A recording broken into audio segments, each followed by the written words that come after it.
Hello, welcome to On the Bubble Podcast Episode 1. I'm your host, Tsubasa J. Ueda, and joining me today is Yuki Lee Bender. Today we'll be discussing the Uprising Seal format to help you get ready for the upcoming skirmish season. So, a little bit about myself. I've been playing Fab since the middle of Monarch, and actually Yuki got me into the game essentially saying that there's a RTN for 2021 coming up, and she's like, "This game's easy, so get into the game." And she trapped me into the game. So I'm Yuki. I come from playing Magic the Gathering, but I've been playing Flesh and Blood since like late Crucible era. And just kind of got into the game by watching LSV on YouTube. And since then, I played in a variety of events. Played at Canadian Nationals 2021, which I ended up winning. That's probably what most people know me for. I also top 32 the Pro Tour New Jersey. Generally, people know me for playing Lexi, but I actually consider myself a limited player first and foremost. And in Magic the Gathering, the game that I come from, I was primarily a limited player. So that's like kind of really where my passion lies, although I do enjoy constructed as well. Yeah, so the 2021 national champion is joining me. And for my own experience, I've played probably every TCG that is at most people's local game stores. I've played everything from White Schwartz, Vanguard, Magic, Pokemon, Yu-Gi-Oh. I've dabbled into everything, and I've played at the regional level or nationals or something similar for all the games. And almost always the best games are the ones with the limited. Flesh and Blood, not an exception. The limited format is great for this game too. Absolutely. You want to introduce the our podcast? Okay, so since this is our first episode, I wanted to talk to you a little bit about On the Bobble.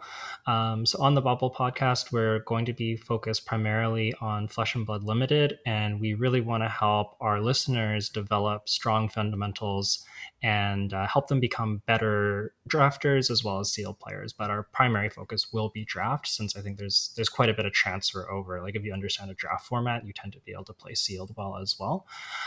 We will cover format specific ideas too. Like we will in the future be talking about the different classes in Uprising, how we think you should draft them, top cards, and so on. So we will get into like some of the nitty gritty, but we're always going to be trying to kind of give you takeaways and highlight things that can help you improve as a player that you can then leverage in future formats.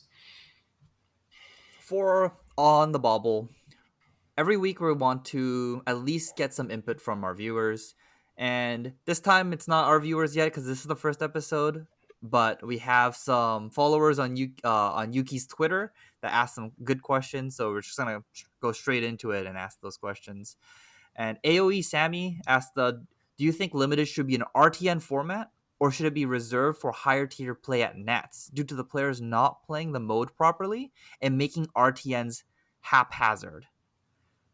Before we dive into Sammy's question here, maybe we should also introduce Tyler Broughton's question, since I think it's closely related. So Tyler Broughton also asks, "How do I draft good when I'm drafting with players who don't know how to draft or read signals?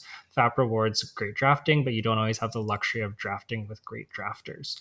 So, kind of the takeaway that I get on from both of these questions is sort of just asking around, like, how do you navigate a table where not everybody necessarily is experienced in limited, and you might have players just sort of playing a hero because they like it, or it's the only one they know how to play, or because dragons are cool, and does that sort of take away from the tournament integrity?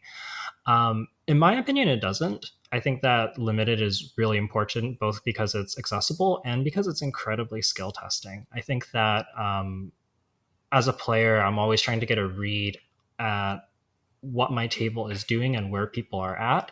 And I think that, especially like if you're noticing that things are kind of getting a little bit wishy-washy, or the signals aren't too clear and it feels kind of muddy, I try and just commit earlier into those pods usually, and try to focus on like solidifying myself early in a hero, and just sort of saying, well, while people might be like sort of like kind of going all over the place and drafting whatever, I'm going to be focusing on like trying to get the best deck that I can get, and just really like solidifying myself there.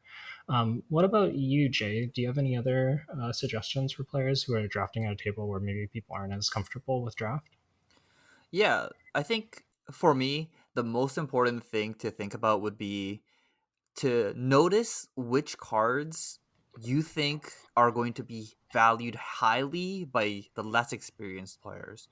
We'll be going over, I think, in future podcasts about which cards these cards might be. Um, but definitely, there are types of cards that newer players tend to like, and noticing that those cards are missing in a pack can be an easy indicator of what heroes are open, and then you can aggressively draft those open heroes. Also, being able to sit down at a table and then have a general good idea of who the players that you think are going to be good at drafting and who the players who are a little bit more on the casual side is going to be important too. So when you look at the list of the names on the table for your draft, if you can, if you have a general idea of who's been grinding a lot, like if Yuki's on the table, makes a little bit of a difference than if I see a brand new player that I've never seen before. Yeah, absolutely. And I like the point that you raised about not wanting to like wanting to focus on the cards that are maybe undervalued at the table, because sometimes like what I've found, especially with newer players at a table, is sometimes you might be getting like you might suspect that the person passing to you might even be like the same hero. Like maybe I'm drafting Icelander and I feel like I'm being passed to by an Icelander, but I also feel like they're not taking some of the cards that are maybe really important to that archetype. Like they're not like they're passing me like chilling ether veins, which I think is like a really important card. And sometimes even if you're being passed to by somebody who's drafting the same class as you, if they're not valuing the powerful cards in that deck, it doesn't necessarily mean you can't be that hero either. Yeah, I think so too. So I think in shorter, easier way of saying this, like as an RTN format, definitely 100% of the time we should have a limited format qualifying for a higher tier event. Like when I was playing Magic, basically the only events I've gone to were sealed events for PTQs, and then sometimes I had to play standard or modern. But my preferred format is limited by a lot. When you are getting past, even if you are getting so and so cut by these players that are undervaluing good cards, and you get train wrecked a little bit, that also just means that you're getting past premium cards for your hero. So your deck can't be that bad. So I think it's actually whenever you are in a pod with worse players than you, your win percentage is going to be generally higher than if you were playing in a pod filled with good players. In our draft pod, sometimes we have like 6 good players in our local meta, and those drafts are atrocious. Man, Yuki is sitting to my right, and then if when Eric is sitting to my right, who's another good friend of ours from our local meta, the my decks tend to become much, much, much worse. Do you agree with me, Yuki? One of the things that I think Jay is talking about is like often, um, if players like to stay open by drafting strong cards and they're passing to you, it can sometimes just be hard to get cards that are of good power level. Whereas sometimes at tables with weaker players, sometimes those cards are like more are flowing a little bit more. So I think that like almost it's sort of weird because like there's this like on one hand you need to cooperate with your neighbors more, I think, in a high level draft, and you're rewarded for doing so.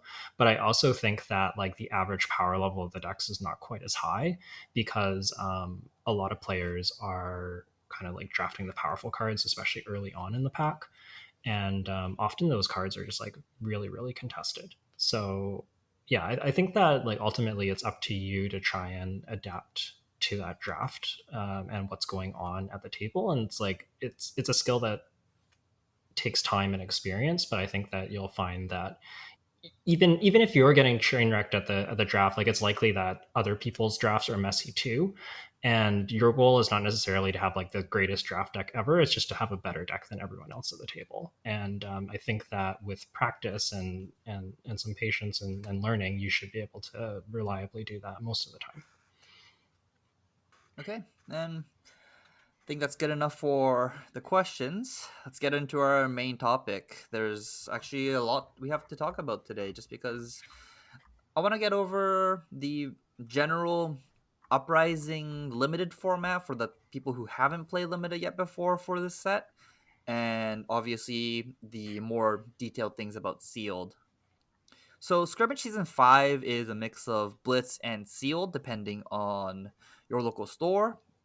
I don't know exactly how much Sealed there's going to be, but at least in our local meta, we have at least one.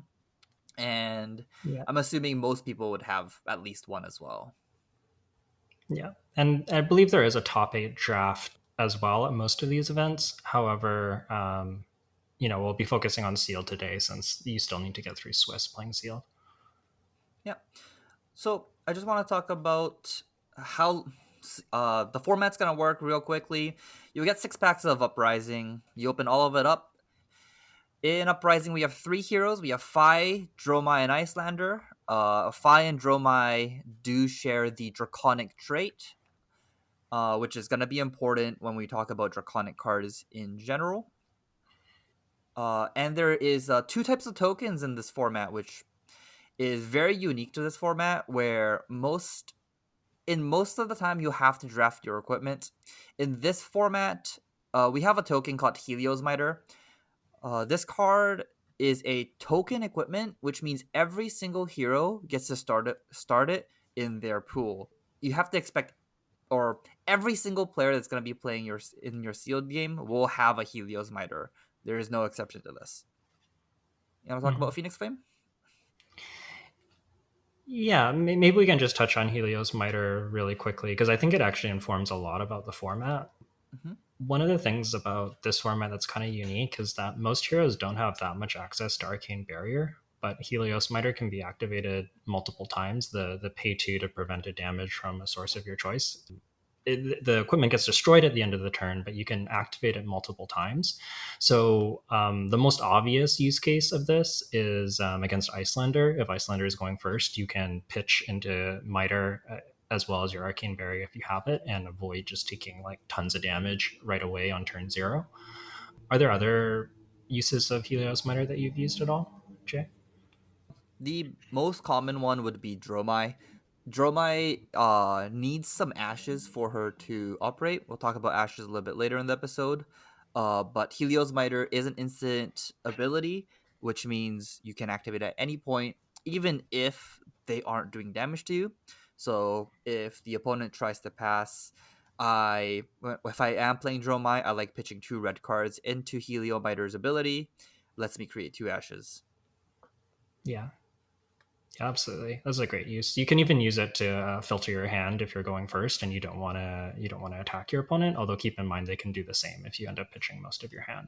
And also keep in mind they still have their action points. So if you're against a 5, pitching into Helios Miter might be risky, but in general it's a nice tool to have at your disposal. Um, Yep. yeah, the other token is, of course, the Phoenix Flames. They are a 0 go again red that don't block. They're draconic, so only the draconic heroes can play them, and they get +1 if you control at least one additional draconic chain link in addition to the Phoenix Flame. So 2 or more draconic chain links. Yep. For the Phoenix Flames, you can have 3 copies, which is a little bit weird. Because it is written on the text, you are allowed to have 3 copies in limited as well. Even if the rule is 2, you can have 3 Phoenix Flames in your deck. If anyone was confused about that at all, Mm-hmm. you want to get into Phi? Do you want to start that off? Yeah, so let's talk about Phi. Phi is a draconic ninja that cares about building chain links, and in particular tends to care about draconic chain links. We see this from his weapon Emberblade, which is a 2-cost three attack weapon that says that if it's your second Draconic Chain Link or higher, it has go again.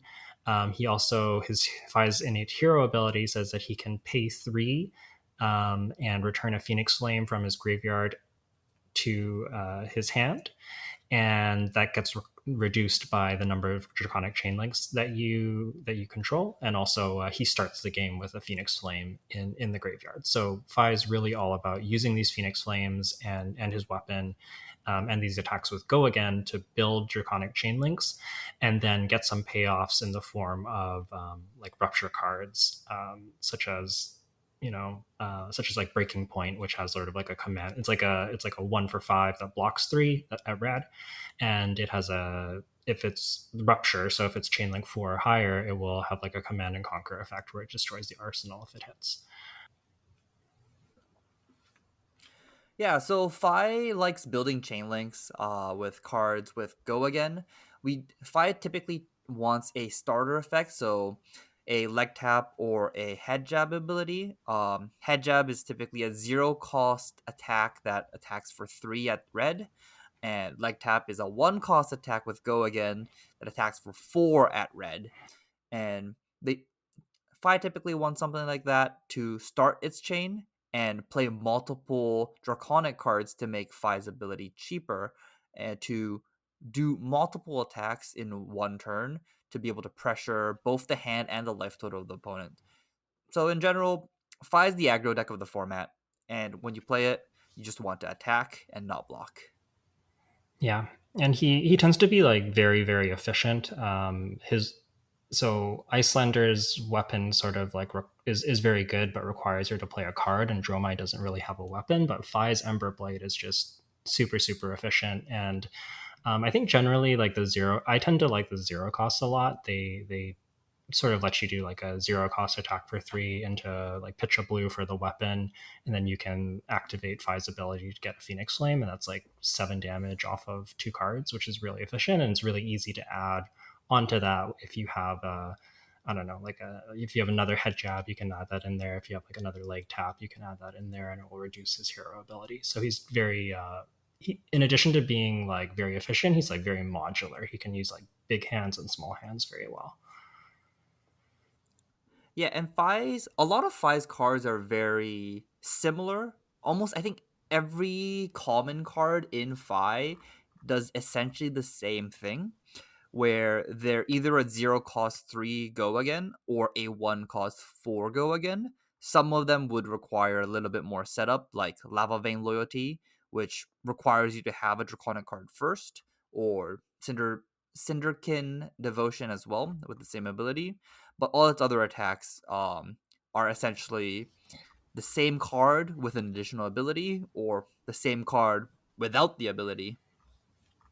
Yeah, and generally those abilities are fairly marginal. Like Brand with Cinderclaw makes the next attack draconic, and in limited, like most of these abilities end up not mattering too much. Like it really is primarily the stat line, um, and this kind of makes sort of like moving into our next topic, which is building a sealed deck with Fi.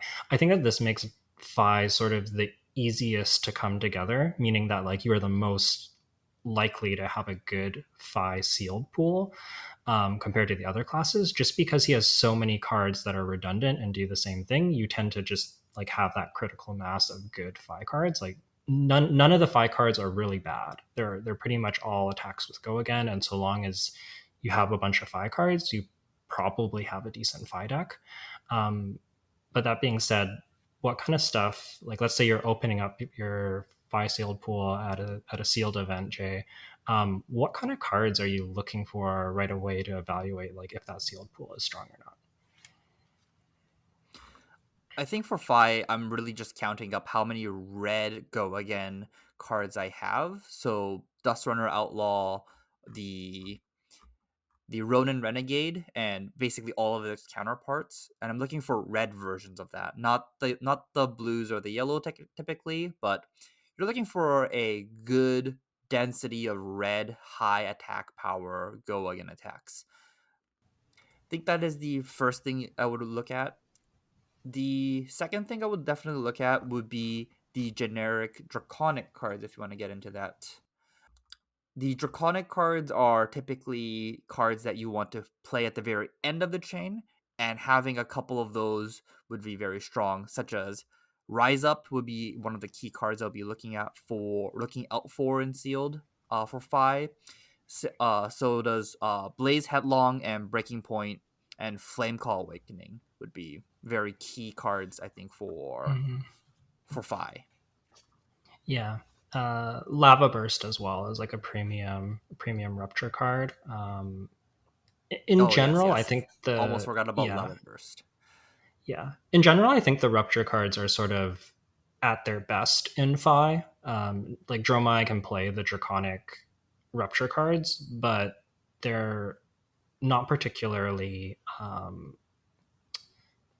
It's a lot harder for her to reliably get to Chainlink 4, whereas Fi can do it pretty much every turn. Um, but as Jay said, I think I tend to agree that those starters are super important, and a lot of these draconic finishers are like, and as far as I see it, are largely interchangeable. Like whether it's Breaking Point or Lava Burst or um, Stoke the Flames, those are all kind of roughly interchangeable. They perform a similar role and they have similar stat lines, although Lava Burst is probably the most efficient since it's a zero cost. Yeah, and I think the last point I just want to say about Fi, before we move on to Dromai, would be about Emberblade. Because Fi is the only hero with a weapon that attacks, Fi turns all its yellows and blues very efficiently into damage, where all the other heroes cannot. And that's typically why Fi comes together a little bit more often than the other two. Is you playing some yellows in your deck doesn't really hurt the deck because it always turns into an Emberblade attack. Um, we'll talk about a little bit more about Dromai and Nicelander later, but those two don't have a weapon that can turn these extra resources or non-red cards into essentially more powerful turns.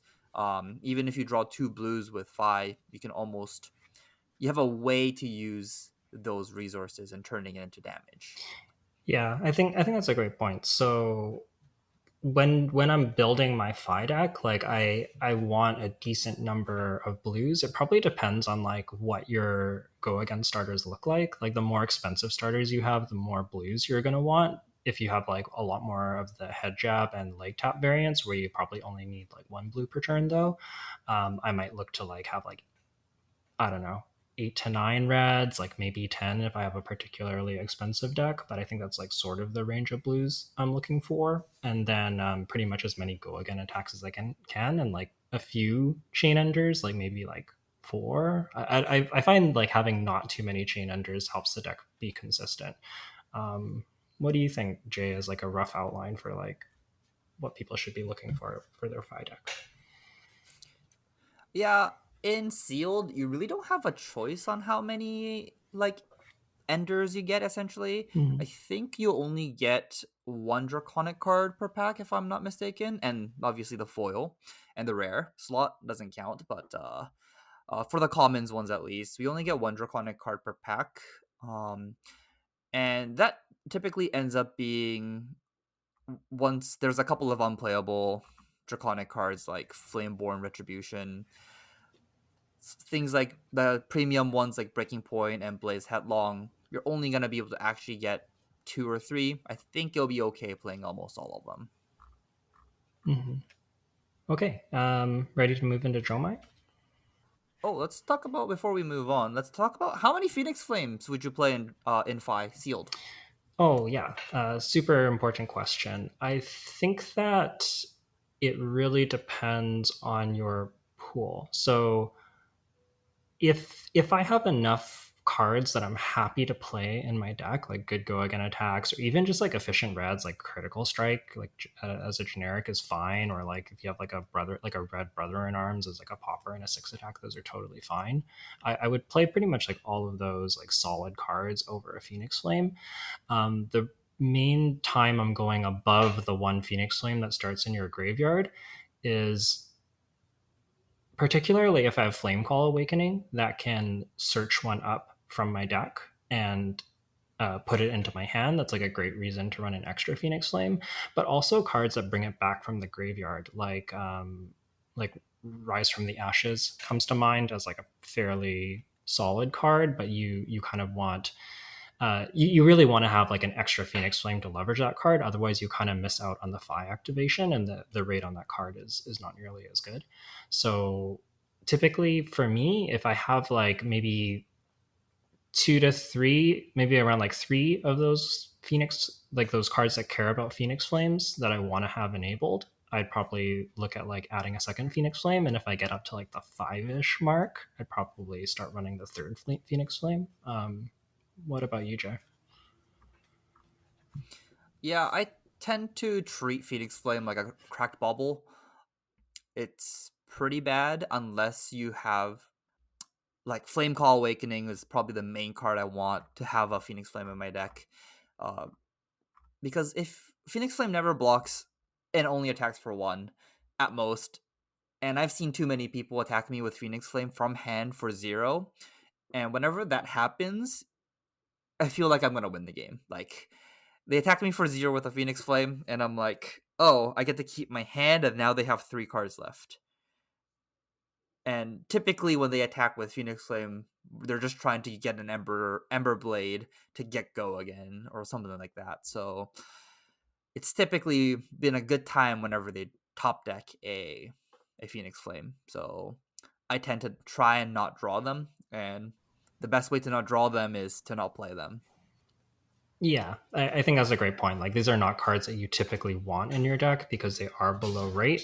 But if you do have the supporting cast, they become a lot more serviceable. And yeah, in particular, I think Flame Call Awakening is like the really big one because it like if you just have the ones that come back from graveyard, you still have to draw that Phoenix Flame and kind of take the turn off. But if you have Flame Call, like whenever you actually get to search for a Phoenix Flame with Flame Call, it does feel kind of like you're getting away with something. Like that card is really, really good when you get to do that. So that's like maybe the biggest card. Yeah, sorry. There's one more point I forgot to add. Um, Phoenix Flame, you can pitch them. So Mm-hmm. even if you have 3 Flame Call Awakenings in your deck, once you play your first Flame Call Awakening, the Phoenix Flame you add to your hand, if you pitch it back into your deck, it goes to the bottom of the deck. You won't draw it, and you can search it again with Flame Call Awakening.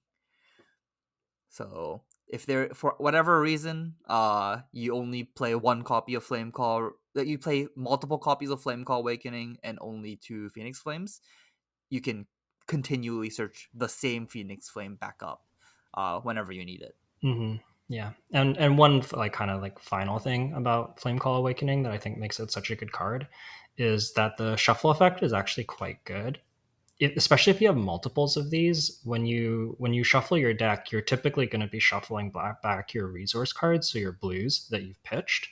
And I've found that decks that have like, if you're lucky enough to have like two copies of Flame Call Awakening, it's almost like you have an extra blue in your deck because you end up shuffling some blues back in.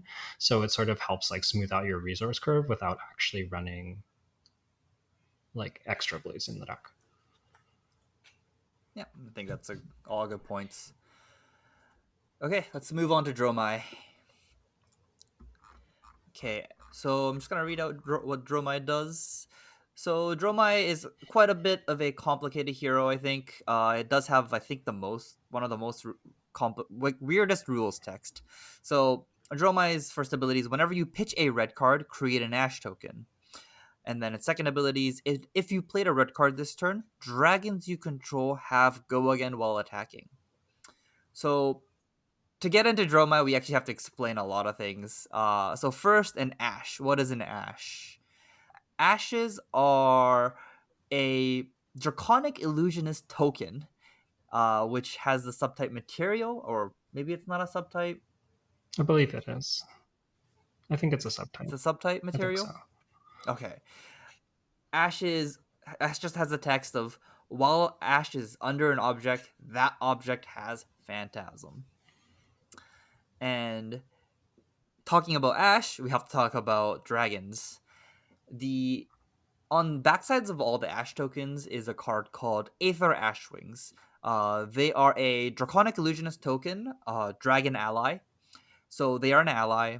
They have 1 power and 1 health, and they have Arcane Barrier 1.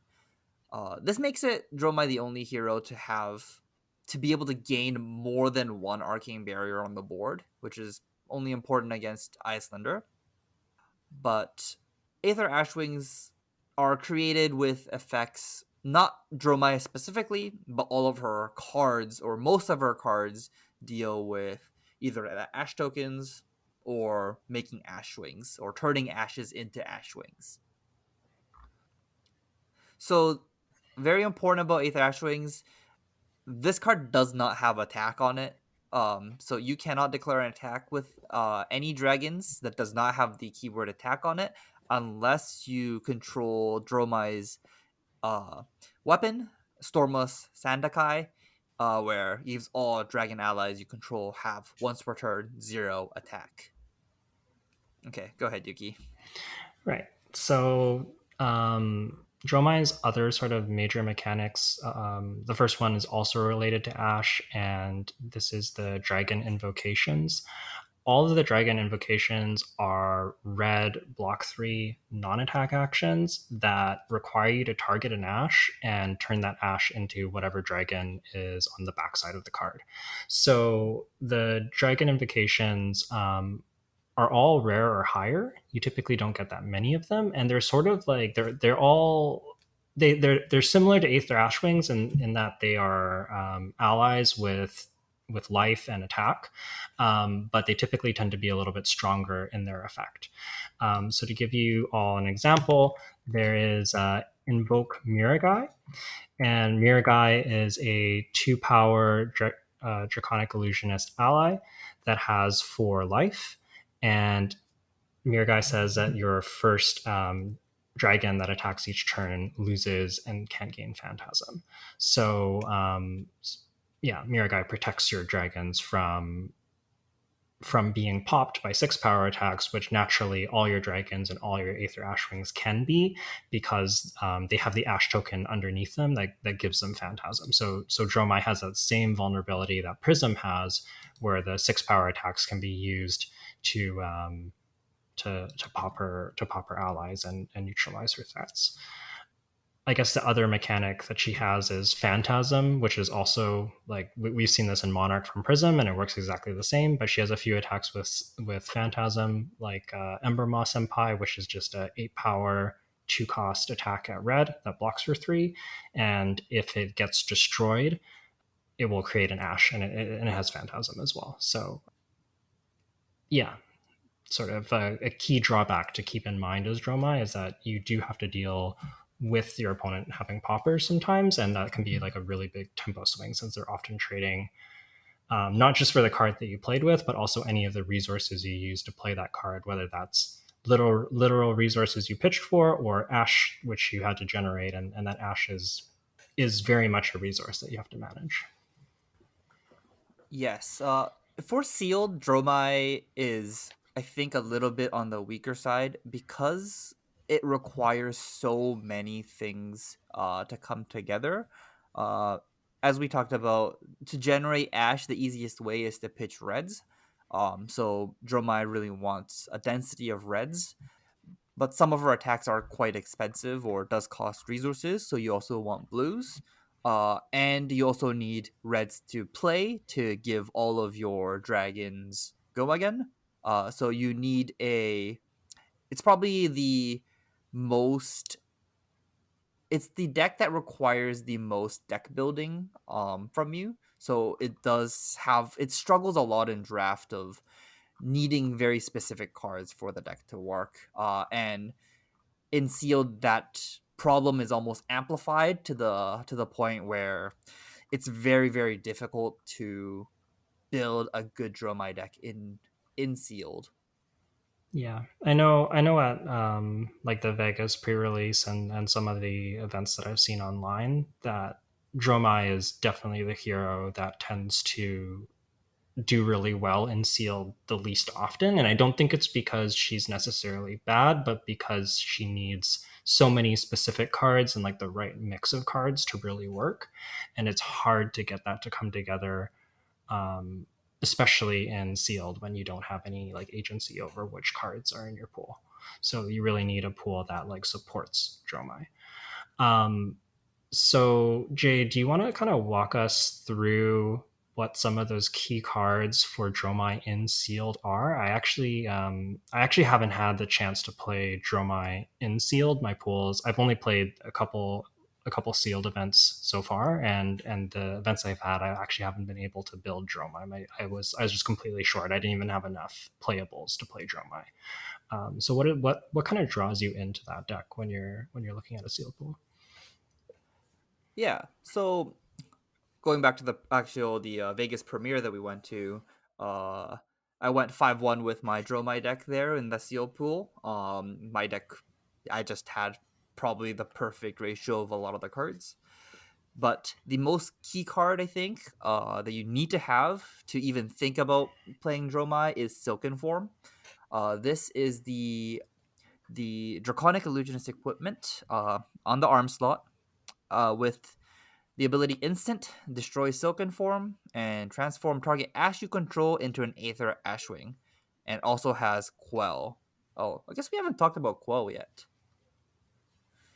Quell is a very simple mechanic. It's a replacement ability that says if your hero would be dealt damage, you may pay one resource to prevent one of that damage. And if you do, destroy Silken Form at the beginning of the end phase.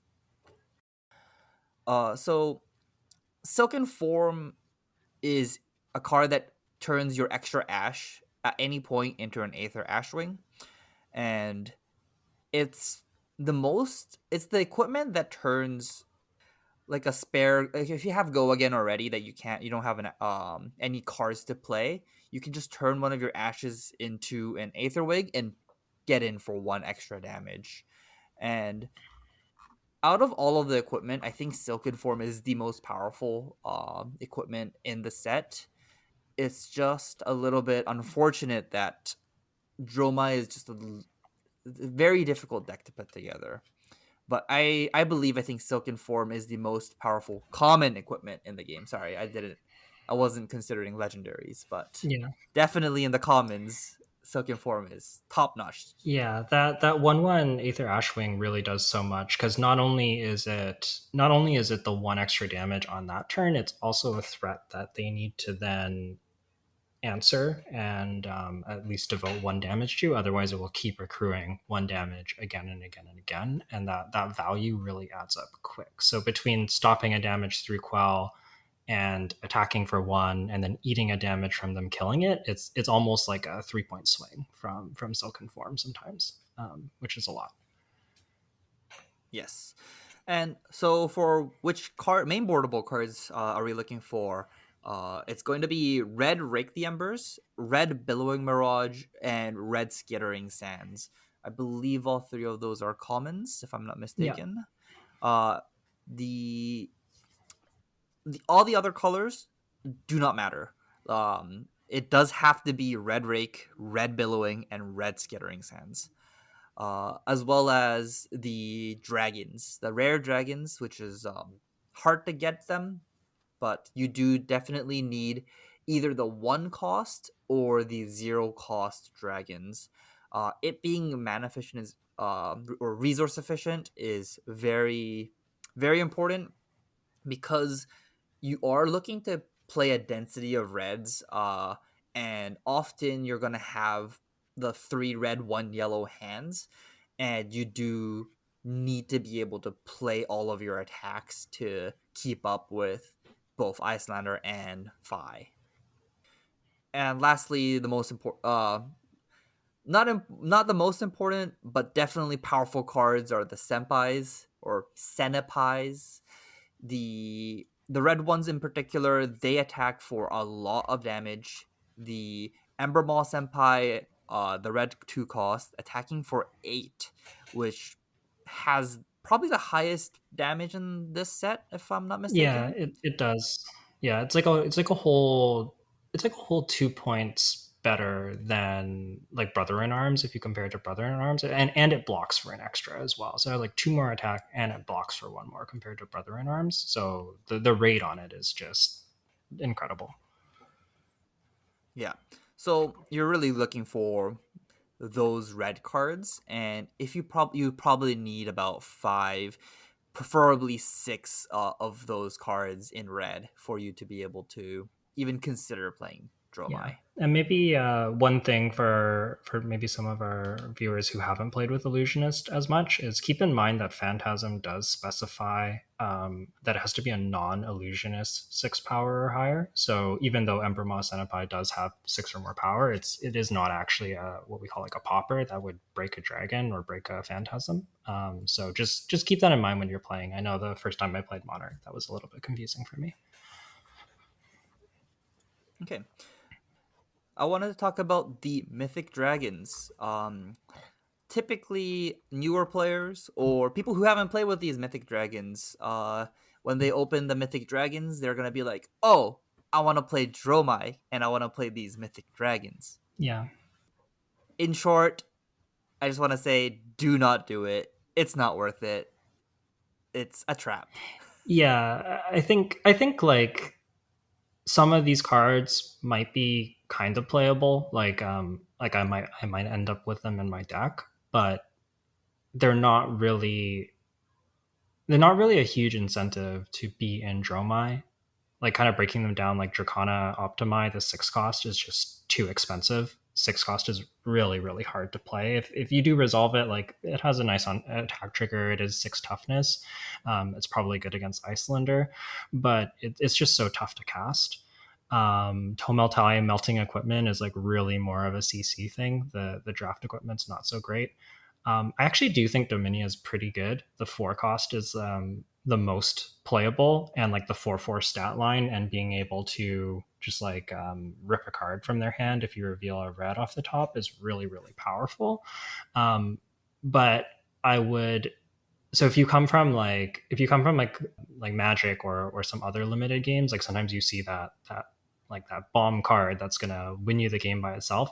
These dragons are not them, I think, is like basically what we're trying to say. Like they're serviceable at best, but they're not these like game winning bombs. Although Dominia is pretty solid. Yes. Yes, Dominia's is pretty solid, but the other two, I would try and stay away from. There are some decks you can build to play them, but I do not know if that would necessarily win you the game. Speaking of bad dragons, I'll talk about one good dragons, which is Invoke Kyloria, which is the backside of it is a 4 power 2 health dragon. This is whenever Kyloria hits a hero, gain control of an item they control. And if you don't gain control of an item, is there items in this There's set? no items in this set. Okay, so when it hits, it says draw a card. So you actually just get to draw a card. And typically, when you play Kyloria, you've played a red card. So this card has go again.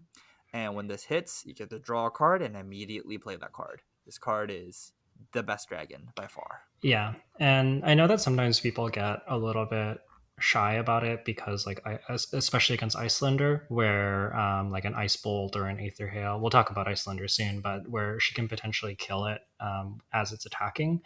Um, Even though that is a thing that can happen, I think that any of the times where she doesn't have that 2 or more damage blue in arsenal like just ready to go, and there's no way for her to know like when she needs it, the tempo of like demanding a 2 card block or getting the card draw is just so big that like even though yeah they can kill it, it's worth the risk, I think.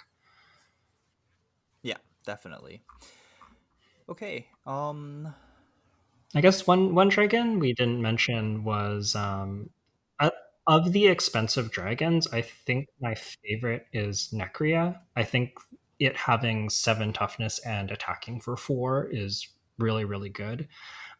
If it does get popped though, it's a bit of a blowout, and that's like one of the rough things about the expensive dragons is like if you pitched a blue and played Necria and it gets popped, that's a bit of a feels bad. But just Nekria's ability to like generate Ash usually demand multiple cards from your opponent and like present 4 damage every turn, so it can't really be ignored. I've found Nekria to be pretty impressive. Talking about Necria, I think we can clarify a little bit on her rules text too. Necria says whenever Necria deals or is dealt damage, put a -1 counter on her and create an Ash token. Uh, if your opponent blocks out Necria, she doesn't get a counter, does he? No, she does not. Yeah. So if it is coming down to the later portions of the game when they basically have to block out Nekria's attack, she will not lose health, and if they have to attack into Nekria to try and kill it, you're going to win the game. Yeah, usually it will require kind of like two attacks from most heroes. Like, but keep in mind that she does lose the health every time she gets hit. So, for example, if you hit it for 3, she'll get a -1 counter, so she'll have 6 life and 3 damage on her. Then, if you hit her for 2, she'll get another -1 counter, so her life total will go down to 5, and that will be enough to kill her. So she can be dealt with, but the problem is that whenever she's getting those minus counters, that's like a whole card or a whole attack, where like a whole card's worth of damage, like a four power attack that got through. So the card advantage on Necria if she sticks around is really impressive. Yeah, I agree with that. I think the last thing to talk about Dromai, if you are going to build her in sealed, please be careful about playing a card called Sand Cover.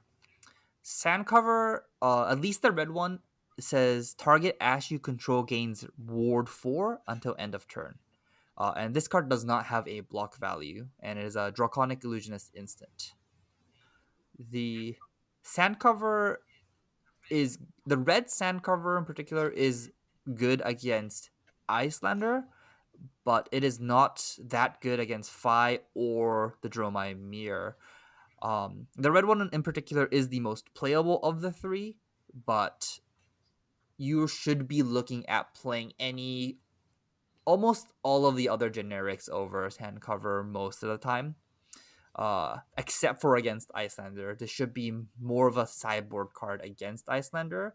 And I've seen multiple people play sand cover in their main board against Fire or the Dromai Mirror, and it can cause you more troubles than the benefits that it's presenting you. Yeah, I think the takeaway here is the cost of requiring an Ash is really, really big because Dromai pretty much always wants to have one Ash left over because all of your invocations actually require an Ash already in play to target.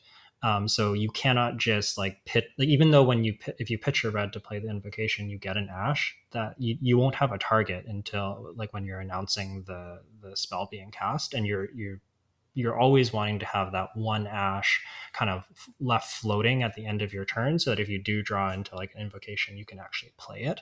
And sand cover just like, yeah, the four block is okay, but the fact that you have to have an Ash for it is just such a huge cost. Yes. The other thing about scent cover is the best card, one of the best commons in Dromai is Rake the Embers, and if you ever use one of your Ash to block 4 damage, when your red Rake the Ember isn't making 3 Ash Wings, it can be a disaster, or making your cards worse than it already is. It's gonna make it hard for Dromai to win, mostly in sealed. Mm-hmm. Yeah, absolutely.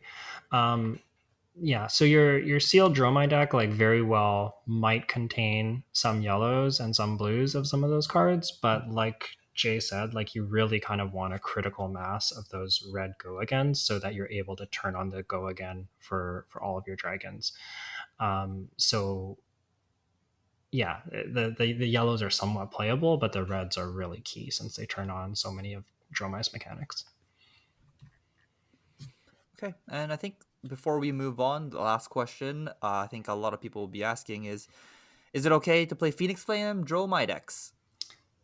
In general, I would say you need a really good reason to play Phoenix Flames in Dromai. They tend to synergize more with Fi. He has more cards that care about them.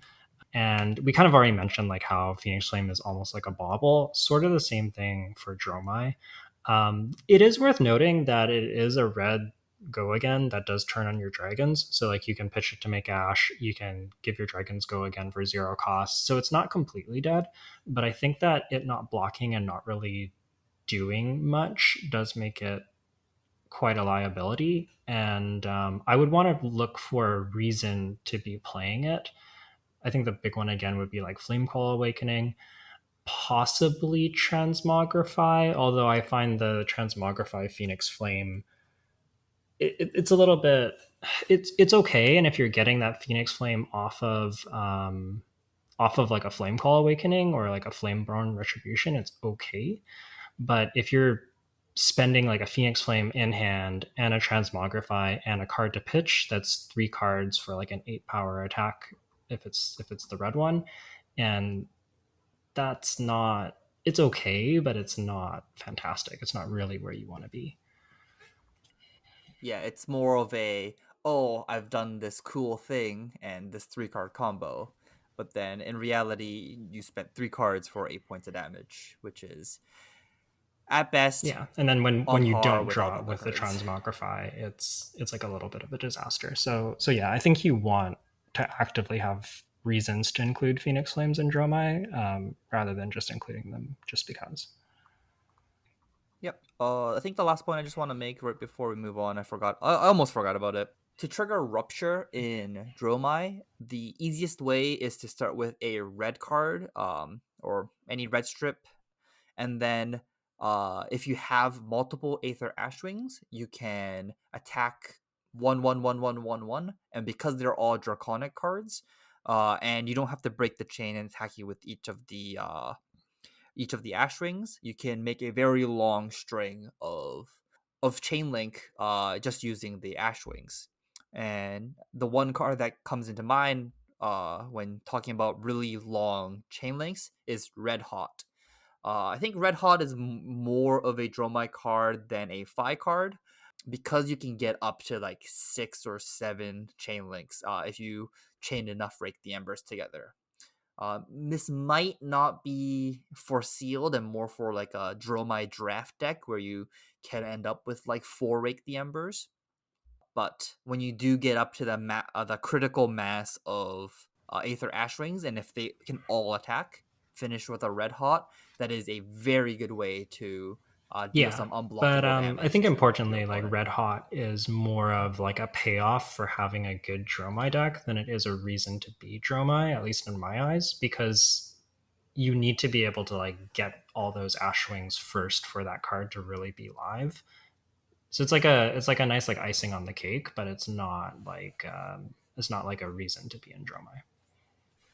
Yeah, it's more of a win more card, but it does it does prevent you from Fi just playing 4 or 5 attacks and killing you on a swing back turn, even if you had eight Ash Wings on the board, which sometimes can be a problem where they can just ignore your Ash Wings and hit you instead as Dromai. So you do need a way to finish the game somehow.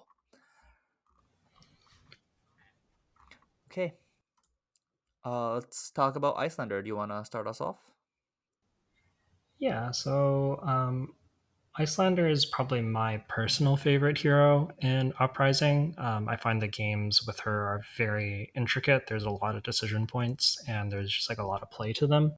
Icelander is an elemental wizard, and she has the essence of ice, which means that you can include ice cards in her deck in addition to the wizard and elemental cards. She starts at 18 life, which is notable. She has a little bit lower life total than the other heroes. This also does mean that things like Scar for a Scar will be turned on right away, so it's not always strictly a disadvantage, but she is a little bit fragile. And her hero text says that she can play blues from her arsenal, as if they were instants, so long as it's on your opponent's turn. And whenever you play an ice card during your opponent's turn, you create a frostbite under their control. So that's Icelander's ability, and then her weapon, Waning Moon, is a 2 cost to activate once per turn instant, and it says that it deals 2 damage to an opponent if it's your turn, or 3 damage to sorry, this is all arcane damage, 2 arcane damage to an opponent on your turn, or 3 damage to an opponent if it is their turn, and you can only activate Waning Moon if you've played a non-attack action that turn.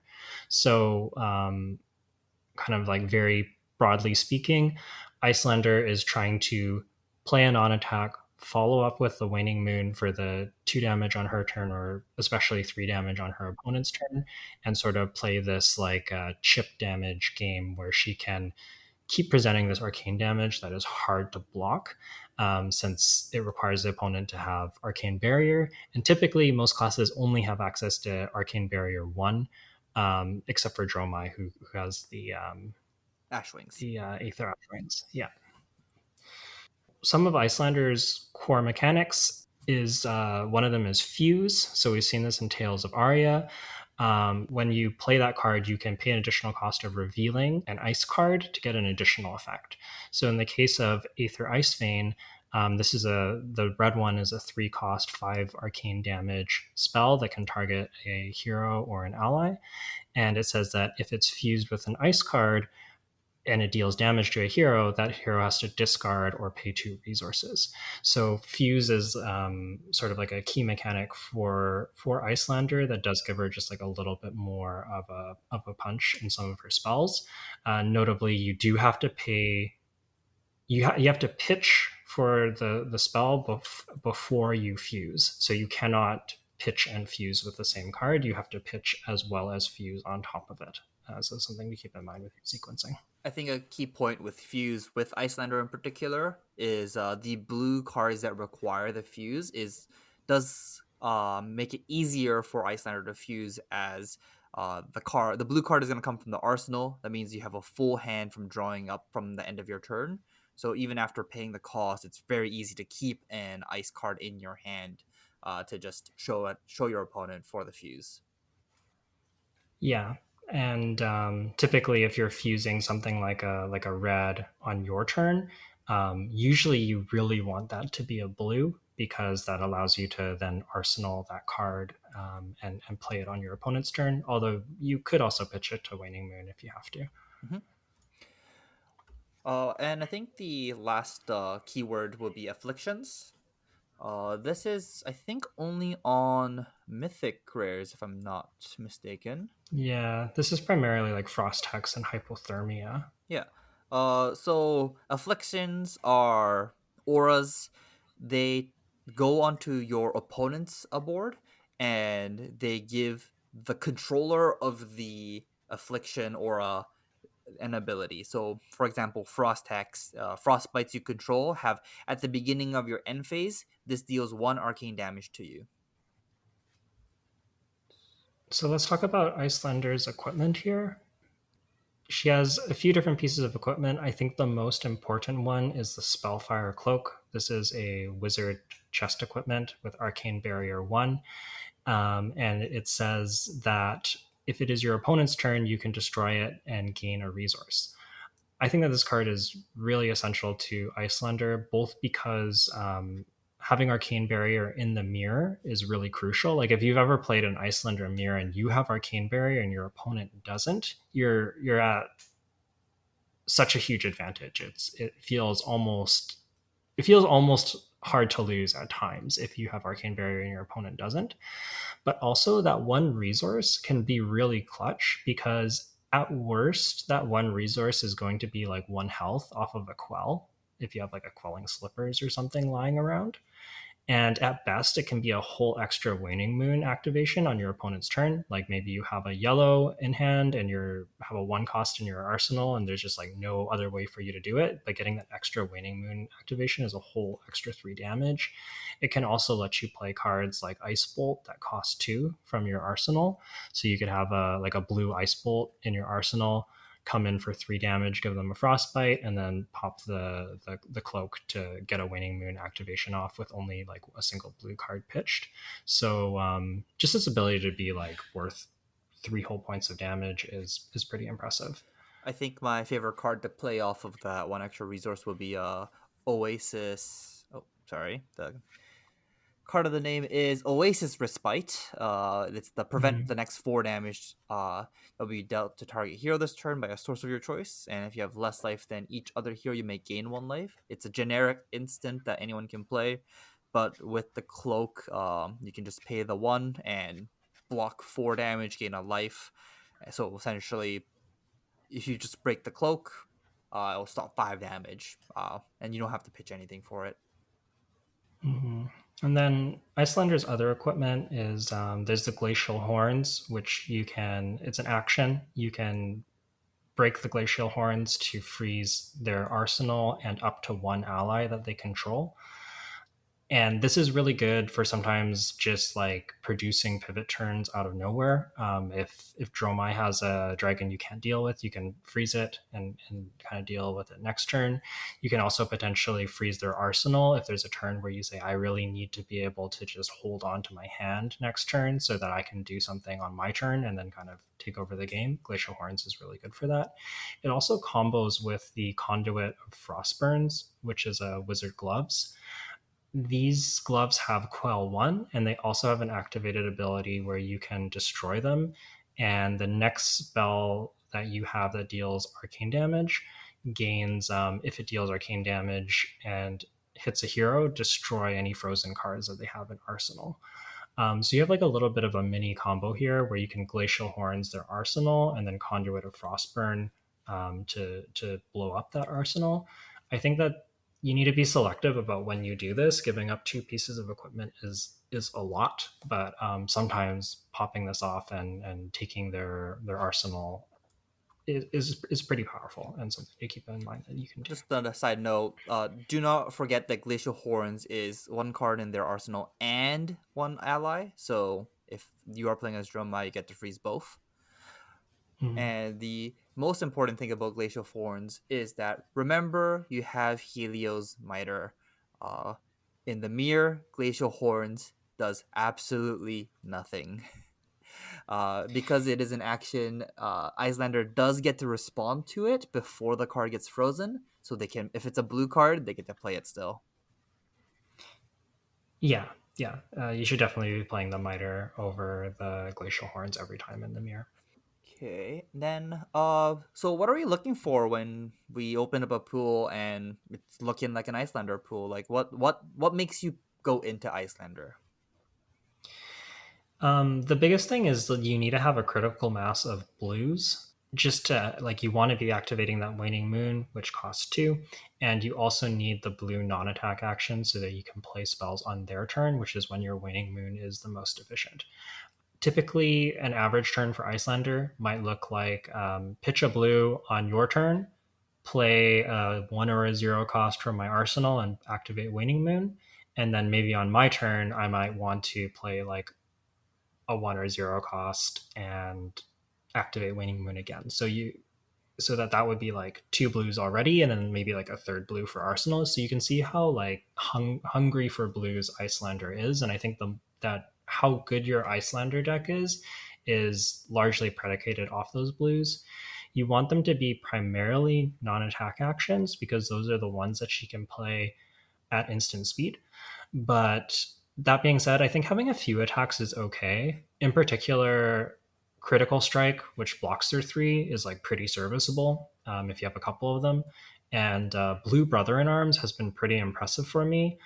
Icelander just sometimes has like an extra resource, either from her Spellfire Cloak, or maybe you like play a 0 cost and activate the Waning Moon, and you have 1 resource left over. And just getting a 4 block out of Brother in Arms always feels really good. It can also just answer a dragon, like it answers like Thamai or Miragai or something, and it's a blue card, and sometimes those are hard for Icelander to answer. So I think that Blue Brother in Arms overperforms. Other than that, I would stay away from pretty much all the blue attacks. Like I really don't want like a blue flex in my deck, for example. Fair enough. So about how many blues am I looking for?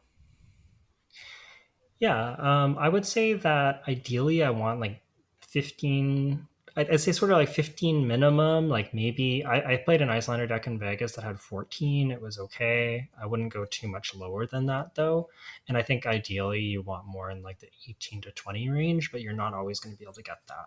A 15 blue Icelander deck is quite serviceable though. And if they're, especially if they're good blues and you have other good supporting cards, it can be quite good. And of those blues, I'd say you maybe want like two or three of them to be attacks at most. One thing worth noting, though, is because the blues do turn on your waning moon, most of them are pretty good. Like a lot of cards that you might not think are good enough, I think are more than good enough in Icelander. Like a blue Sigil of Protection is just a good card in Icelander. You can play it, stop 2 damage, activate the waning moon for 3 more damage. It's very efficient. Even like blue Healing Bomb is not exciting but serviceable. Maybe like the most begrudgingly playable card is like blue Read the Ripples. It only blocks 2, and you the opt one and draw a card at the end of your turn is a little bit haphazard. Like you don't get that much control over what you arsenal. So it's maybe like the worst non-attack blue. But in general, most of the non-attack blues are pretty playable, and I'd be okay with playing them in a sealed deck. Okay. What are the best ones? I don't think we've gone over that yet. Yeah, so I think the best ones by far are like Aether Hail is really important. It's a 1 cost that deals 2 at blue, and it's also an ice card, so you can fuse with it. And it gives them a frostbite if you play it on their turn. That one's just super, super efficient. Frosting is also good. The 1 cost 0 damage ice wizard spell. 1 damage. I Yeah, think 0 cost 1 damage. yeah. Sorry, yeah, 0 cost 1 damage. Um, Aether Ice Vein is another key card. I think it's good in all the pitches. Blue is good because you can play it on their turn, 3 cost 3 damage with the discard effect. But the reds and yellows playing on your turn is also very, very good. This card is so strong because it lets you play it lets you strip 2 resources or a card from their hand, and whether you do that on their turn and shut down their current turn, or you wait till your turn, play an Aether Ice Vein, rip a card from their hand, and then set up your arsenal ideally like with an ice card and give them a frostbite. You're really neutralizing how much damage they can do, and it feels like that card more than any other one really sort of dictates the flow of the game. But in general, like any blue non-attack that does damage is pretty good. And I guess one blue that doesn't fit into this category that I think is still very good is blue strategic planning. Specifically against Phi, you can play this at instant speed to put a Phoenix Flame on the bottom of their deck. And notably, you can wait until they activate their Phi ability and then respond to it with your ability and bottom their Phoenix Flame. Especially if they only have one, you might just completely like make it so that they don't get to do that anymore, which is huge. Yeah. Just a reminder for anyone who's not watching this on YouTube. Strategic planning is put an action card with cost 0 from a graveyard, so anyone's graveyard, on the bottom of its owner's deck, and then it has another ability as at the beginning of the end phase, draw a card. A lot of people forget this portion of the text and forget to draw the card, but if you do play it on your opponent's turn, you get to draw it at on their end step. Mm-hmm. Yeah. Oh, I guess one other blue to mention is Ice Eternal. It's a XX costing cast spell that has 3 block, and it says that, and it only comes in blue pitch. It's an Icelander specialization, and it says that when you play it, it creates X frostbites under their opponent's control if it's fused, and it deals and it deals damage equal to the number of frostbites to that opponent. So what's really nice about Ice Eternal is that if your hand is set up well for it, like if you have, let's say you have like 3 blues and an ice card, that's 4 frostbites or 4 damage, and then you can probably get a waning moon on top of it for like 7 damage on their turn. It's just a lot of reach, and it can be like a very powerful way to close out a game. So another really good Icelander card. Okay. Anything else you want to talk about Icelander? I think that's about it. I think that Icelander probably comes together less often than Phi, but more often Dromai? than Dromai. The biggest thing you're looking for is the blue count. If you don't have the blue count, Like I'd say at least like 14 is probably the minimum, 14, 15. I wouldn't even consider it. But if you do have the blue count, you might be surprised if you have sort of like a mediocre five pool. You're not that excited about it, but you have quite a few blues. Then maybe you should give Icelander a shot. She can do a lot with cards that don't look very impressive. Bleeding Moon is a really powerful weapon, but you do have to work to enable it. Yeah, that seems fair. Okay, so to wrap up the sealed format, we're gonna be talking about the generics and the draconic cards, and mainly the premium generic cards that we're gonna be looking for in every seal pool. These generic cards typically will go in every single deck. Obviously, some of the more defensive cards likes to be in more Dromai Icelander, and some of the more aggressive cards likes to be in Fi.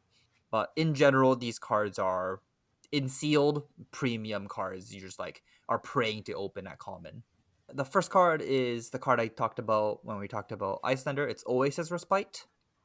Oasis Respite is a one cost instant, generic instant, prevents the next 4 damage that will be dealt, and if you have less life than your hero, gain 1 life. I think this is the first card that gives a 5-point damage swing as an instant, if I'm not mistaken, in the game. That's on defense. Mm-hmm. Yeah, and it's really nice combined with the quell equipment. A common kind of play pattern is like if you pitch a blue and you quell play this stop 4 damage gain a life. That's like 2 cards that have blocked essentially like 7 damage and maybe in amounts that are hard to block. And it's really like it's very powerful defensively. Yep. This card is very, very strong against Icelander. So when you are playing against Icelander, you want every copy of this you can get, in all 3 colors. Do you agree with me in there? Generally, yeah. I think I would generally aim to play multiple copies of this. In the mirror, I would be careful about boarding in too many, but in general, like finding ways to stop arcane damage against Icelander is pretty premium. Yeah. The next card is Scar for Scar. This is a reprint from WTR, and this is a 0 cost generic attack action. It says when you play Scar for Scar, if you have less life than your opposing hero, it gains Go again. So the Mhm. time you've cast it is when it checks. So when you play it, you check your life totals. If you have less life, it gains Go again. Yeah, and it's 4 power at red, 2 block. What decks do you like Scar for Scar in? Scar for Scar Red, I like it in Dromai a lot. It does help Mhm. with turning on your go against for your dragons. And the red one also in Fi, just because it's aggressive. I guess the red one's also good in Icelander because if you start the turn with Scar for Scar at the very beginning of the game, you just have less life already, so it always has go again. Yeah, I had this happen to me in Vegas. I played against an Icelander who went second, and yeah, they started with red scar for a scar into I think like a ice bolt for 5, and it was just some like that's presenting 9 damage. Most of it I can't block. Then they get to arsenal their blue or whatever. Like it was really a lot to compete with. Yeah, do you like the yellow or the blue Scar for Scar? I find them begrudgingly playable in Icelander, particularly the yellow. The blue's a little bit sad, but the yellow is decent. Mostly because those high toughness dragons are really hard to deal with, and like Uvia is a big problem. But if you have the yellow, you can do like a yellow scar into like a red frosting for 3 damage and clear an Uvia, which can be pretty clutch. So I'm okay with it as like sort of like a sideboard for Icelander versus Dromai, but in general, I don't really want to be putting yellow scars in my deck. Okay. The third card I want to talk about is Fendel's Fighting Spirit. Fendel's Fighting Spirit is a rare. We haven't really talked about much of the higher rarity cards yet, but Fendel's Fighting Spirit is a rare generic action attack card. It costs 3, and it says when you attack or defend with Fendel's Fighting Spirit, if you have less life than an opposing hero, gain 1 life. Did I say this power? I don't think so. It's a 3 cost 7 power 2 block card. Yeah. So the big thing here is that it's a popper, and I guess we haven't talked about it, but there's not that many 6 power attacks in the set, and Findle's Fighting Spirit is a 6 power attack at both red as well as yellow. And yeah, so being a popper against Dromai is premium, and also just being like a pretty efficient attack. I think if you're able to hold 2 cards and attack for 7 and gain a life, that's always a really big swing. And just in general, Findle's Fighting Spirit is just a very very good card, specifically in red and yellow. The blue is a little bit less It's not good expected. for Dromai, but Fendel's Fighting Spirit reads when you defend with Fendel's Fighting Spirit. So even if the card has Phantasm, you still gain the life if you have less life. Unfortunate for you Dromai players, this card is very, very, very good against you.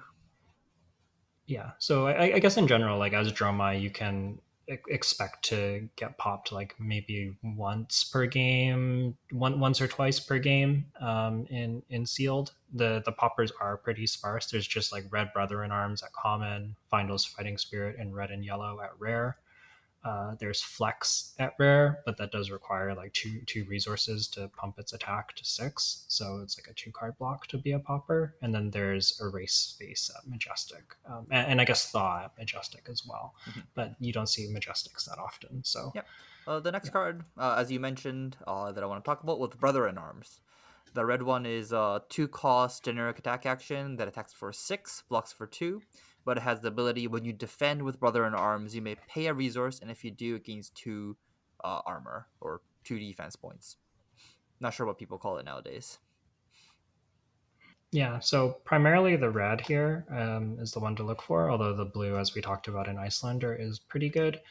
And look for spots where you can quell with it. If you can pitch a blue and go quell quell block for 4, it's pretty decent defense as well. Yeah, it has a lot. I think the red and the blue one has a lot of applications.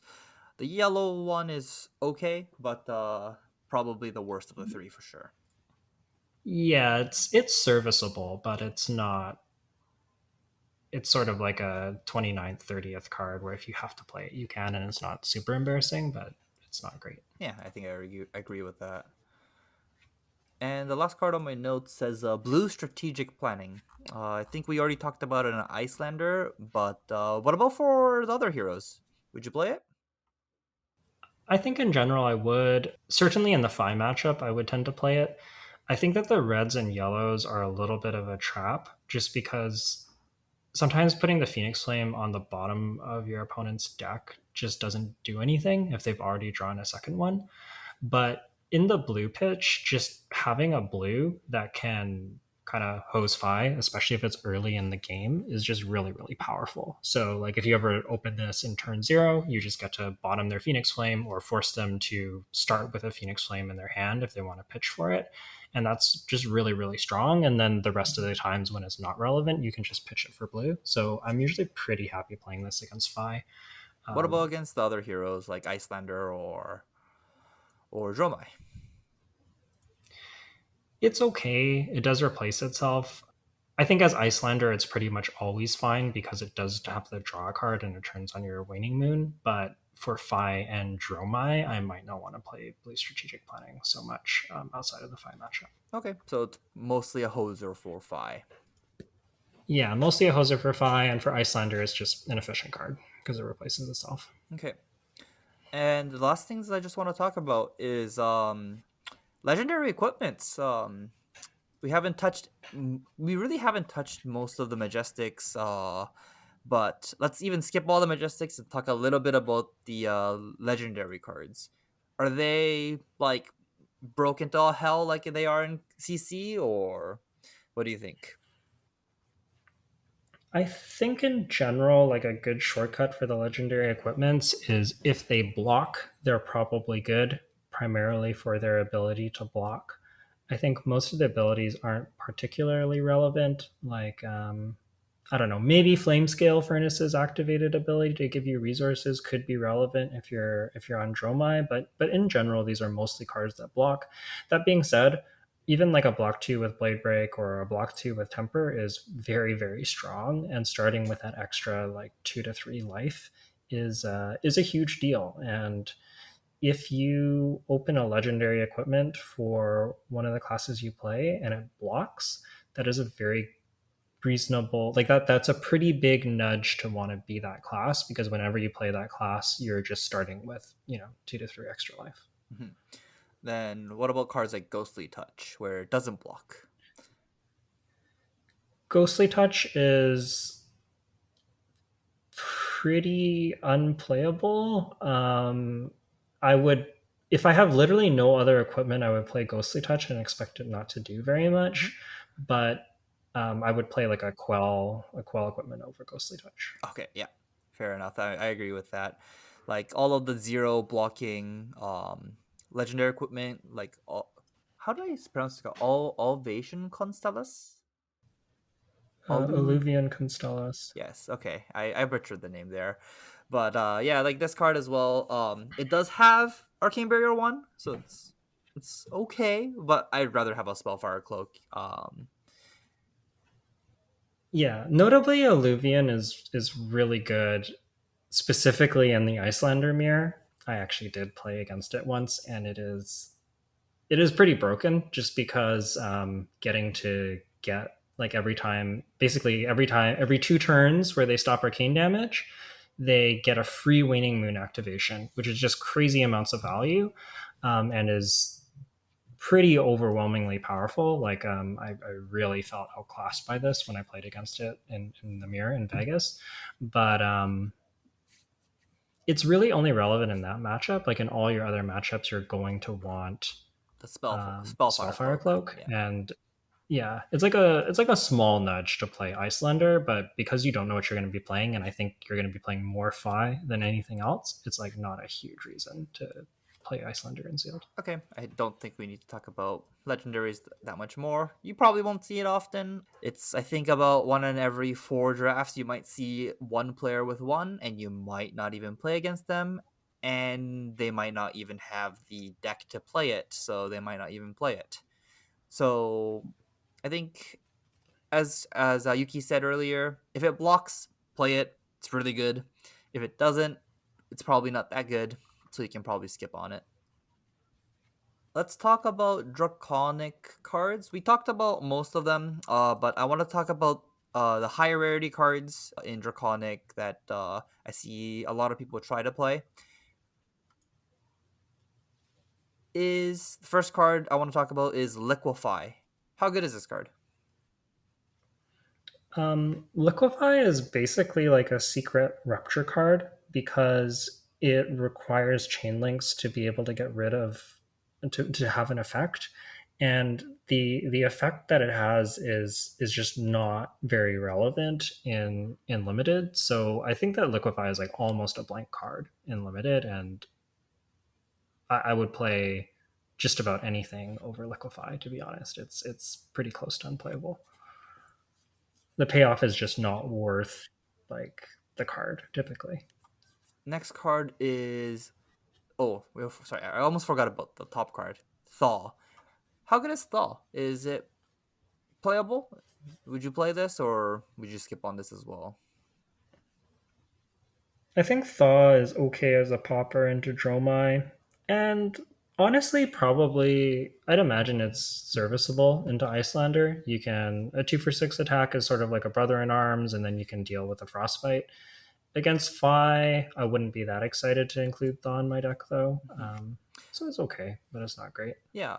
I think one point about Thaw is this card's a little bit awkward in the sense that this card doesn't work against Icelander well. Because Thaw reads while Thaw is in your graveyard at the start of your turn, you may banish it and choose one. It either destroys a Frostbite, an Ice Affliction, or unfreeze a frozen card. Frostbites, Icelanders don't make Frostbites at the beginning or before the beginning of your turn. So you actually almost never get to pop a Frostbite with this card. Unfreeze target frozen card, Icelander typically can't has a very difficult time freezing your arsenal. So Mhm. your arsenal doesn't get frozen often. And destroy target ice affliction might be the most relevant of them, but that's a mythic. So playing a mythic against another person's Yeah. mythic seems a little bit unlikely to happen. Yeah, I guess I should specify that like I think that Thaw is okay, but it's not some crazy card. It's mostly a brother in arms, like a red brother in arms, Mhm. and like maybe if they play an Arctic Incarceration, you get a Sniper Frostbite. But I agree, it's not an exciting card. I think it's mostly a 6 power attack for NT If Dromai. you had the choice between Thaw and Rebellious Rush, which one would you play? Definitely play Rebellious Rush. I just think having the go again built in and the Draconic Chain Link. Well, I guess Thaw is a Draconic, but Yeah, yeah, I know what the you mean. go again is too huge. Fair enough. And the next card would be Uprising in Draconic. Uprising, I think I see a lot of people get drawn into this card. It is a 3 block with natural go again, so I think it has some application in Dromai. Like if you have a bunch of Ashwings, you can play this and swing out with them, and you do get like essentially up to 4 power out of this.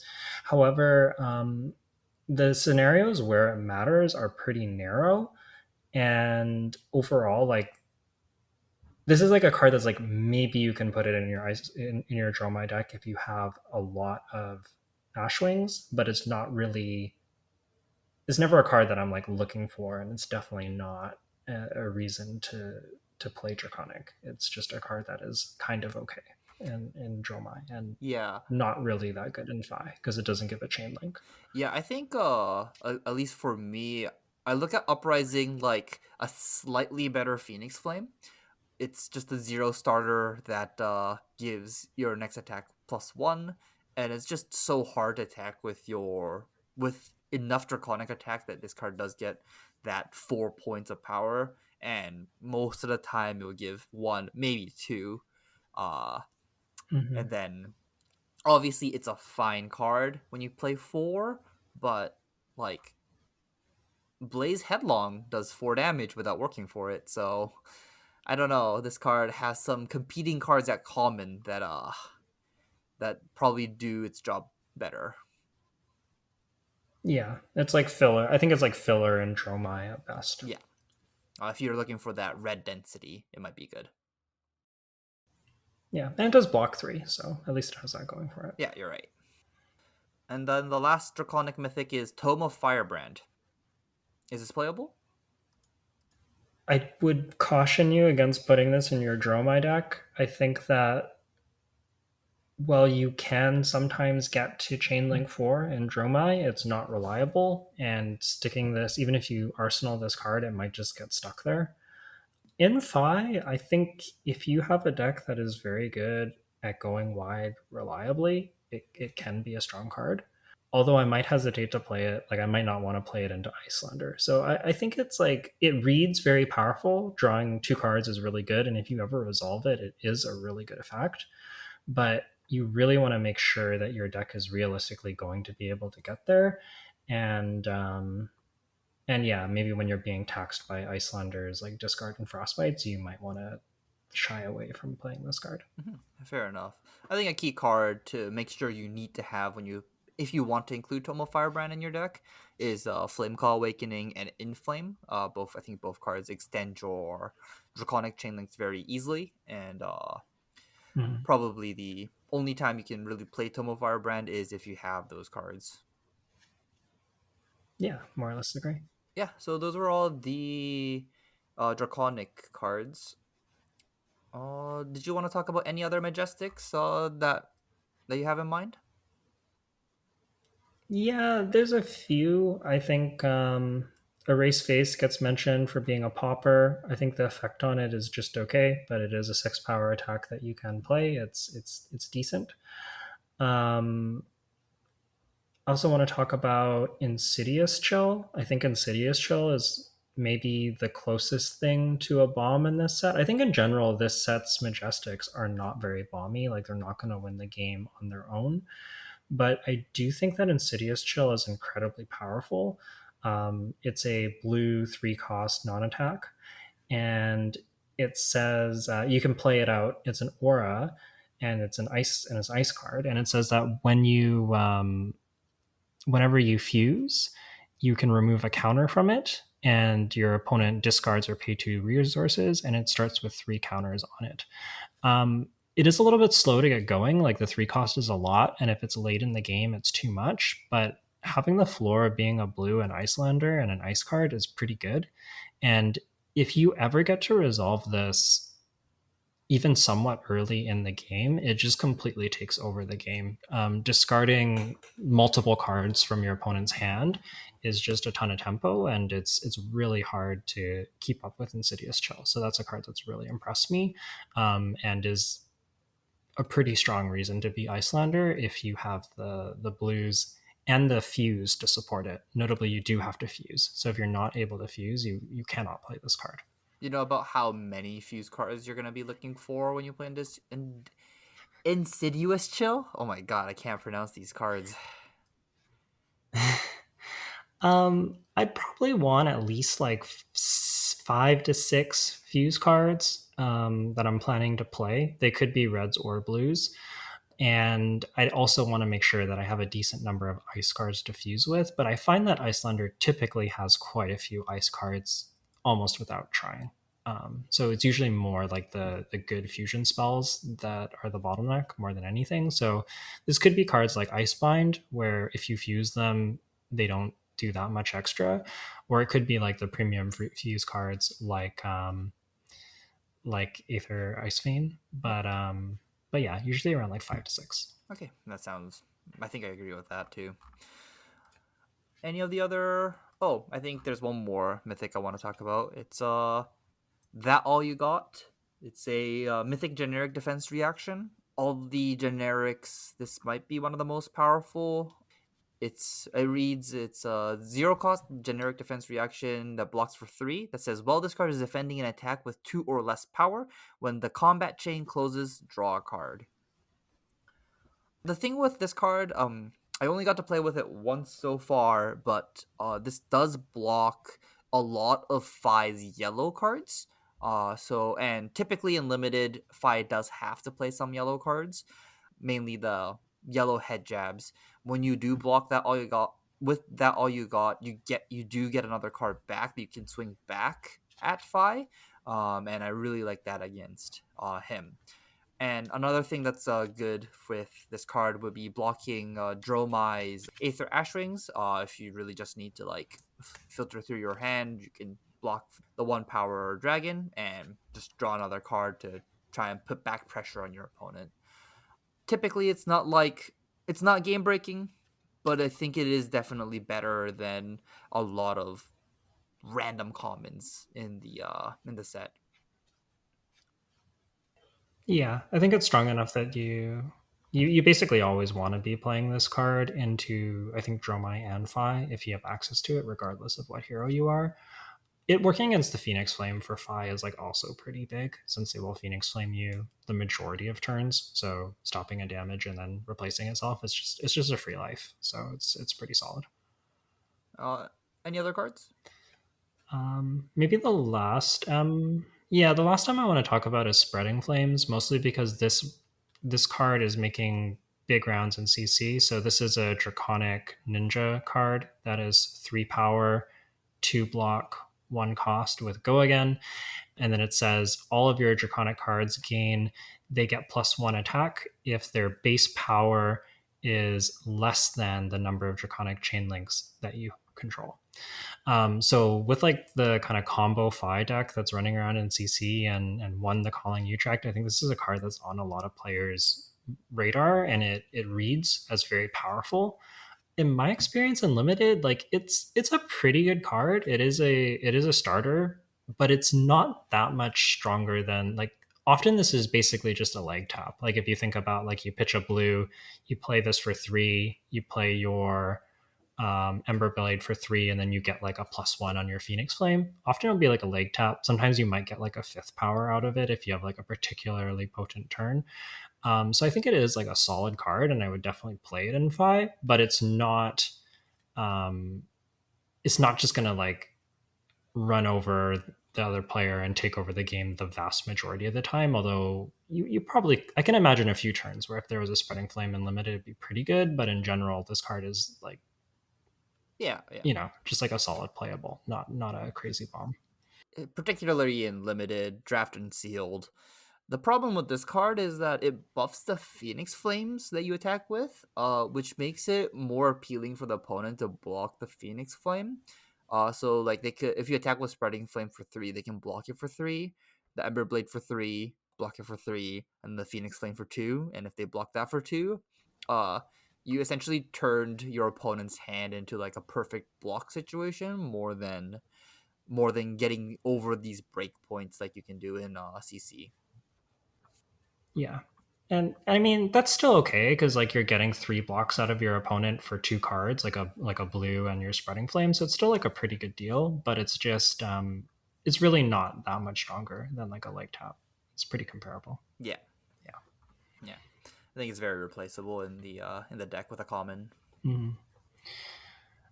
Any so I think we kind of covered like the cards, the heroes. Any kind of closing thoughts about sealed and uprising? Like Yeah, I think the main point that we want to get out there would be the mythics in this set are mainly all traps. Don't get attached to the mythics you open in sealed, but look more at the common synergies with each hero and how powerful you can make each deck, rather than being allured by, oh, I can play a mythic dragon, or oh, I can play spreading flames, or even what's an Icelander mythic? freezing point, maybe. Yeah, freezing point, sure.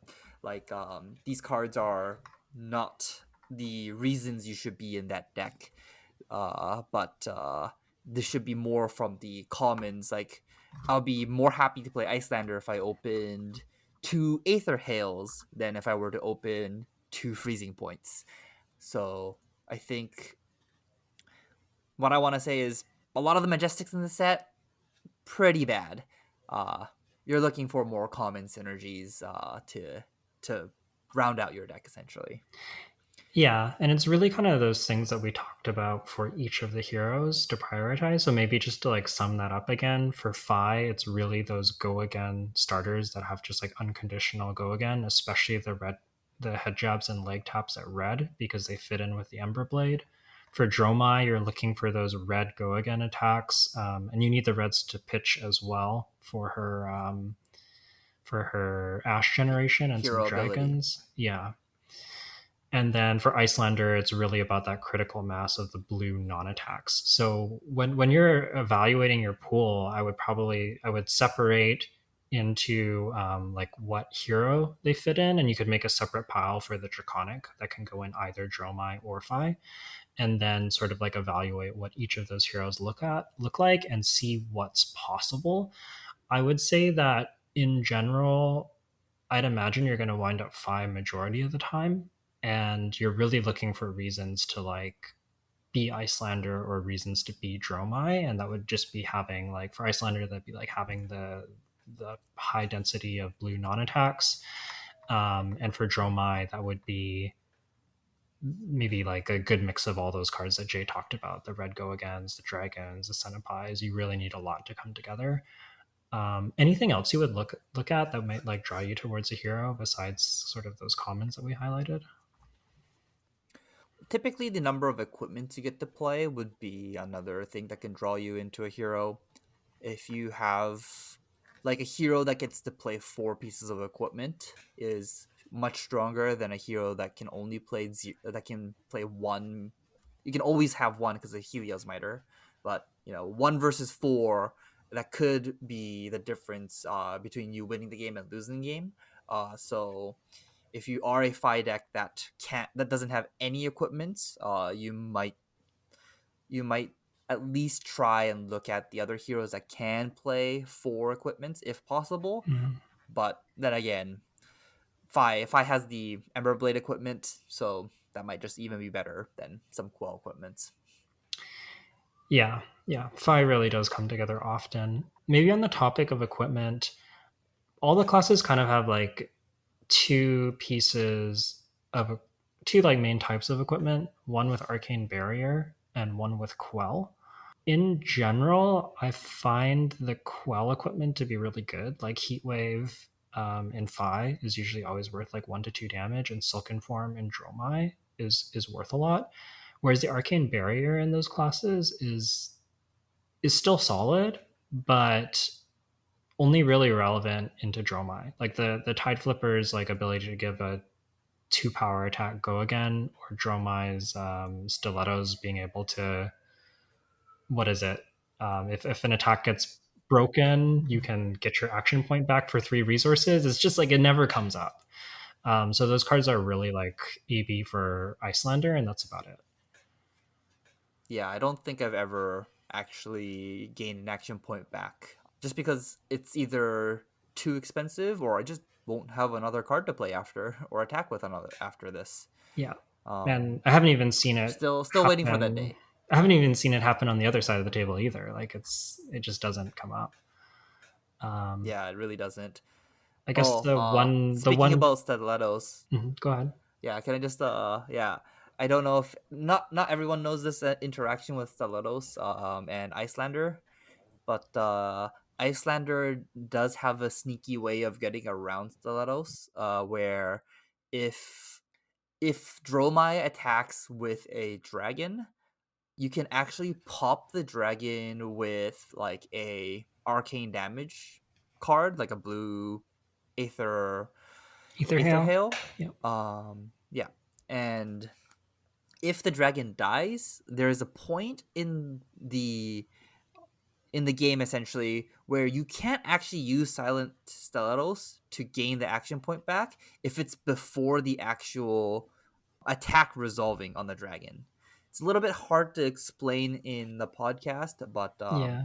if you ask a local judge in your area or like your local group, they might be able to clarify a little bit on this. But essentially, if a player goes attack with this dragon, if you pop the dragon in response to the attack, they lose their action point and they can't use stilettos. So that Yeah. might be a edge you can gain somewhere someday. Yeah, and I believe the step is called. I believe the point when you can respond to it, where the dragon technically hasn't attacked yet, is called the layer step. So if you want to be technical, you can say during the layer step, I will attack your dragon, and they won't be able to do the stilettos. So it can be relevant, but very very minor edge. Last equipment that I don't think that we talked about, but is very very good, is the Sash of Sandakai, which is the Draconic equipment that both Dromai and Phi can play. It's a chess piece, and it says that if you can only activate the ability if you've played a red card, but if you have, you can activate a instant that destroys Sash of Sandakai, and you gain a resource. What do you think about Sash of Sandakai, Jay? I think Sash is very, very, very good. It extends both Dromai and Phi's turns on turns where you do miss on your blues, particularly in Phi where you do play the maximum number of reds just for its damage output. When you need the extra resource for any reason, you can just pop the Sandakai, and if it's gonna get you 4 or 5 more damage, it's insane. Like there's been games where if they don't have it, I win, but they have it, so like I'm not even close to winning the game. Yeah, and Sash might be. If I was opening a sealed pool, I think Sash of Sandakai might be the equipment I would be the most excited to see because it fits into Dromai as well as Phi, and also I think Phi comes together the most, and it's probably the strongest equipment in Phi. I think it's maybe a little bit stronger than Heatwave. You don't get a choice over which one you get to take. You're never going to have to make the decision, but Hmm. it's very very good and a big Yes. reason to be a Draconic hero. Yep. Yeah. It is if you are playing sealed, you don't really get a choice of which cards you get, so you gotta play with what you got. That's why it's called limited. All right. Anything else before we wrap up this episode? Nope, I don't think so. I think we covered most of the things we just wanted to talk about for today. Okay. So that's going to conclude this week's episode of On the Bobble. Thank you all for listening. For now, you can find us on YouTube and Spotify, but we'll be looking to branch out to more platforms soon. We're sort of just getting our feet wet with this first episode, though. We're your hosts, Yuki and Jay. You can find me on Twitter at Yuki Lee Bender, and you can find my articles on redriotgames.ca.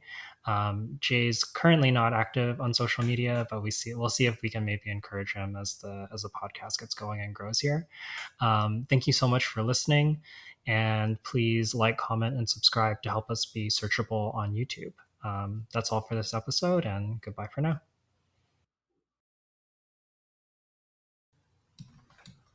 Oh, let's talk about nationals. Let's talk about 2021 nationals.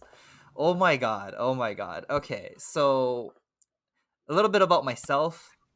Uh so in 2021 Canadian Nationals, I got ninth place in the event. And obviously, as you guys know, Yuki Lee Bender, 2021 national champion, won the event with her like disgusting Lexi deck.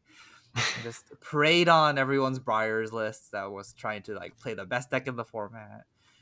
But the thing I want to talk about here is the reason I didn't make the top cut for top 8 is in round was it 7 or 6, Yuki, on day 1? I think it was Must did have we been play 8 7. It rounds? was CC. It was CC, so it must have been 7. Okay, so was it 7 rounds day 1 or 6 rounds day 1? I 8 don't rounds. know. It was 3 Some rounds number of of rounds. 9 it was rounds. 3 It was rounds of 9 draft, rounds. 9 It was rounds day 9 1. rounds. It was gross. Okay, so it was round 7. Yeah. So on Yeah. round 7 of the Nationals, I play against Yuki. And we had a super close game. And then there was one turn where I don't play around Lightning Press, and she Lightning Pressed me basically out of the game. Like she got some triggers off her arrows, and I had like totally threw me off the game, and Yeah. I lost that game. Yeah, I think it was on a fused Frostlock, and Jay committed some equipment to block out the Frostlock, and then I put the Lightning Press over the top, which just time walked him, like took his entire turn. And it's very hard to win the game when you give up your equipment and you still lose your whole turn. Yeah, and then so I end up losing that game. And then fast forward until round 12. So this is the last round of the Swiss. And this was Tales of Aria draft. And in round 12, I am playing no other than 2021 national champion Yuki Lee Bender again. And there was a point in the game where I am playing Oldham and draft, and Yuki is playing Lexi again. And I have a Glacial Footsteps in hand, and I think 3 blues. One of it's a nice card so I can fuse the Glacial, and Yuki's at like 3 life or 4 life. Some Glacial Footsteps will kill her, like if I can fuse it. And on this turn where I have this, Yuki attacks me with an arrow, and I am at a life total where if she has red Lightning Press, I am basically dead. And I tank for about 5 minutes on this turn. I know you're not supposed to do this, but this was the last turn of the game essentially, and Yuki let me. Thanks, Yuki, for that. We had lots of time on the clock, so it was all right. Yeah, we did. But man, I just essentially screamed at her to be like, "Do not have red lightning press this turn, please. Just one time, do not have red lightning press." And then I said, "No block," and and then from her hand, she just like smiles and just slams the red lightning press. And from then on, people from my locals just like talk about red lightning press all the time and how it destroyed me out of the top 8 of nationals of the first nationals. Yeah. After all And this, Jay wound up ninth place, just yeah, narrowly missing on breakers, and that was the winning. yeah, yeah. It's actually I don't know if I won the game, if Yuki still makes top eight. It Probably not. was Well, you're maybe. It's you're hard to say how ninth, the right? Like, breakers go. Yeah. yeah, yeah. I think on the first breakers you're either ninth or eighth, but we don't know. So yeah, that's just how that game goes, and this is why I don't have any notable things to my name yet. Okay, I think that was a good story. Yeah, I think so too. Okay, and good night, everyone. Bye bye.